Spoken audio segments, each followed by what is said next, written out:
asking for a new trial, claiming he was effectively kept from testifying in his own defense. The motion says prosecutors backed away from an off-the-record agreement, leaving Anthony just 10 minutes to decide whether to take the stand. So it also challenges public access to the courtroom, jury instructions, and the overall fairness of the trial.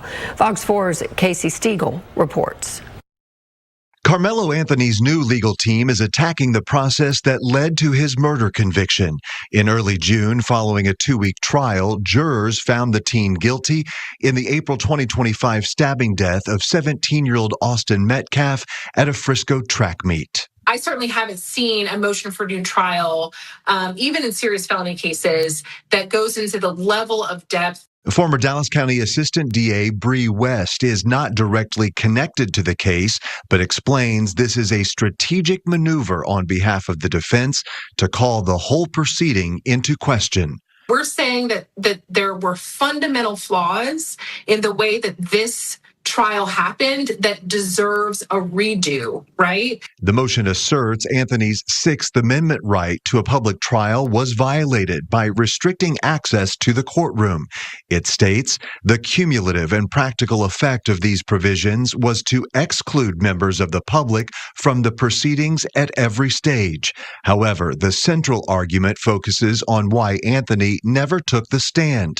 Defense lawyers say both sides had agreed to keep certain character and reputation evidence about Anthony, Metcalf, and Metcalf's brother away from the jury.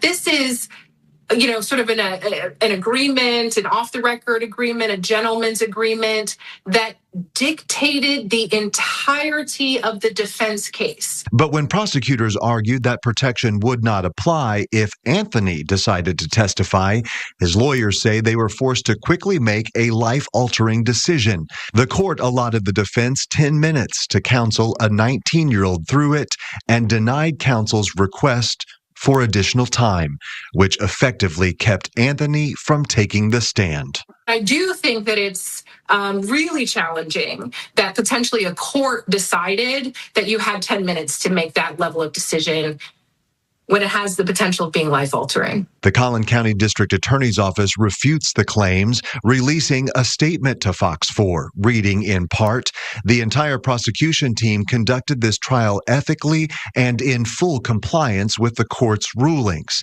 We remain confident in that verdict and the fairness of the proceedings. But now the court must decide whether the allegations warrant a hearing or a whole new trial." All right, so back here live, Carmelo Anthony's defense team is also accusing Judge John Roach of acting inappropriately by publicly disclosing the trial verdict and his courtroom decisions, talking about those following the trial. So now a new judge has been appointed to decide whether Roach will be removed from any more post-trial proceedings.